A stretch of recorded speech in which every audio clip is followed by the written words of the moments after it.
Thanks for watching Crystal Hoyt Beauty. Today's video is going to be part 2 in my 100% affordable drugstore product series. This look is going to be focused on a vintage bombshell look inspired by recording artist Lana Del Rey. This is also going to be a quick and to the point tutorial, so we're going to go ahead and get straight to the makeup. For time, I've already applied my basic face products, beginning with liquid foundation in the Maybelline Fit Me formula matte and poreless using number 220 Natural Beige.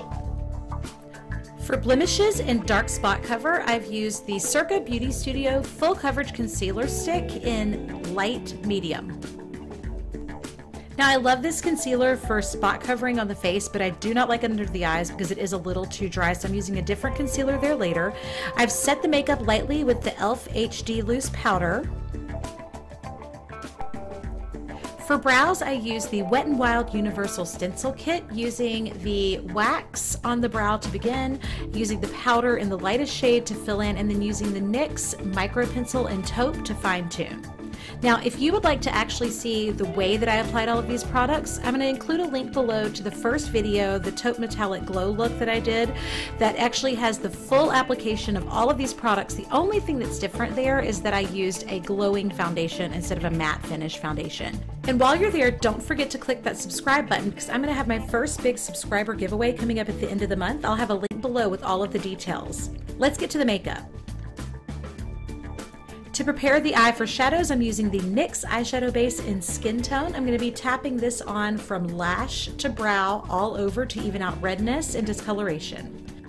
This Makeup Revolution palette in Neutrals versus Neutrals is by far the best eyeshadow palette I've ever purchased at a drugstore. I'm using the lightest matte shade here and sweeping this underneath my brow bone using my Too Faced blender brush.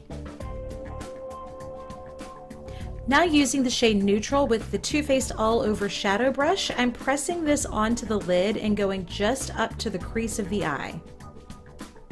Now using the shade Adapt, which is a nice rich taupe, I'm using my MAC 217 brush, starting right at the crease, working up onto the bone under my brow, and I'm really working this in, buffing this out as my transition shade. Using this Rust shade in Trend, I'm going to be taking this with my Too Faced contouring shadow brush, and I'm going to be using the pointed end of this angled brush underneath the lashes to really smoke out that shade and exaggerate the shape of my eye. Using that same brush, I'm coming in with the shade Suit, which is a rich brown, and I'm going to be using that pointed end down in the crease so that the contour of the brush works onto the bone. Now here I'm switching to my Morphe Pro Firm blender brush, and I'm going to really be working that in to get a nice gradient effect up from the crease. Now sticking with that same color, I'm taking my Laura Mercier smudge brush and I'm just running this right up against the lashes just to deepen that lash line. This is the smaller side of the double-ended brush that comes with this actual palette. I'm going to be using this with the shade Style, which is a really soft shimmery cream, to lightly cut into my crease here and extend into that tear duct inner eye area. And then I'm going to be using the same end of that brush to go into the shade Suit again and come right into the outside corner of my crease, switching back to my Morphe Pro Firm blender and then buffing that out to really get that blended. This look is all about liner, lashes, and lips. I'm using the NYX Matte Liquid Liner, starting in the center of the eye, working outward. To begin, I'm creating a line that goes straight out and then connecting to make a little inverted V on the outside of the eye, and then filling in that triangle there with the liquid liner going down to the lashes. Then I'm coming in tight right into the lash line to complete the inside of the eye. It always works a little easier if you start with the outside corner of the eye and work your way in, instead of trying to make a perfectly straight line from the inside out and just making a big swoop. Using a black pencil, I'm going to be coming right in the waterline underneath my top lashes, and you'll really be able to see here the difference this makes in extending and exaggerating the look of your eyeline. The line isn't any thicker on that one side, it's just that I've extended right into my lash root, and I'm going to repeat that on this eye as well. To continue the trend of exaggerating and really opening the eye, I'm going to be using the NYX Wonder Pencil on my bottom waterline to really extend the look of that waterline and open the eye. And then I'm going to be using the L'Oreal Voluminous Million Lashes Black Mascara. I'm really going to fine tune those bottom lashes and spend a little extra time defining those, and then just really wiggling my wand in all different directions to completely coat those top lashes. I'm just going to do one coat on top, and then I'm going to be applying a set of falsies there to really complete this look. Now, like I said, this look is all about liner, lashes, and lips. So I'm going to be using the Eyelure Definition number 126 lashes, which are absolutely perfect for a look like this because the lashes are much longer on the end, so it really brings out that cat eye effect. Now with this type of look, we want to really focus on getting the skin completely flawless. So now it's time to work on the under eye area. I'm applying fresh eye cream right before I apply my concealer so that my concealer goes on nice and smooth and even and doesn't look patchy or cakey. I'm using the Instant Age Rewind from Maybelline. This is the Dark Circle Eraser. It twists up and has a great little sponge tip applicator. I'm going to be using that applicator to apply directly under the eye and making a little V underneath the eye, and then pressing that out with a dampened beauty blender. You can definitely see the difference that makes. This classic retro bombshell look doesn't really require heavy bronzing and highlighting, so I'm going to be using something a little bit more subtle to do my sculpting and slim the face a little bit.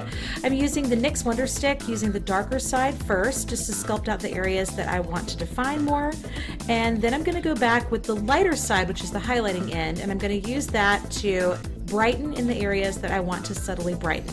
I really like this stick because it's very blendable, so even though I've already lightly set my makeup with powder, I can still use this on top without it looking muddy or patchy when it's blended. I'm using a little bit of the darker there under my lip and then finishing out with the highlighter. I'm going to be using a flat synthetic kabuki brush to blend out all of my darker shades, and then going in with my dampened beauty blender to blend out all of the light.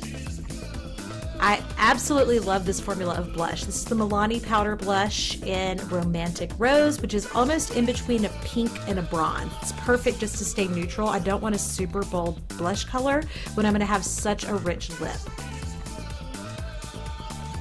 Using my Bobbi Brown Face Blender brush, I'm sweeping it from the apple back towards the hairline, and I'm going to really buff this out then with my Laura Mercier powder brush, and it's completely clean. I'm just using that to buff that color in. I wanted a nice, rich, matte lip that wasn't overly dry for this look, so I'm using the Rimmel London Lasting Finish by Kate number 111.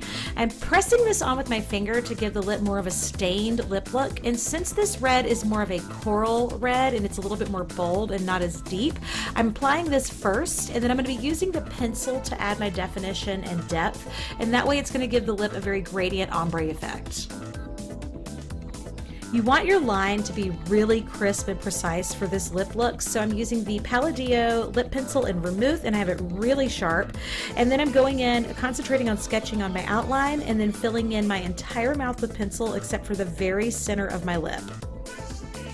For a strobing highlighter, I'm actually using the shade Bias from the eyeshadow palette, which is a soft, creamy shimmer, and I'm taking this right on the top of the cheekbone, center of the nose, and the top of my lip. And that completes our vintage bombshell look. Thanks so much for watching. I really appreciate it. I hope you enjoyed the video. I had a great time making it. I also wanted to remind you to be sure and hit the like button if you do like the video, and leave me a comment. I love getting feedback. Don't forget to subscribe so that you can be eligible for that giveaway that's coming up, and so I can let you know when the next video is coming out with the hits, the misses, and my faves from the drugstore. And for more beauty inspiration, follow me at Crystal White Beauty on Instagram.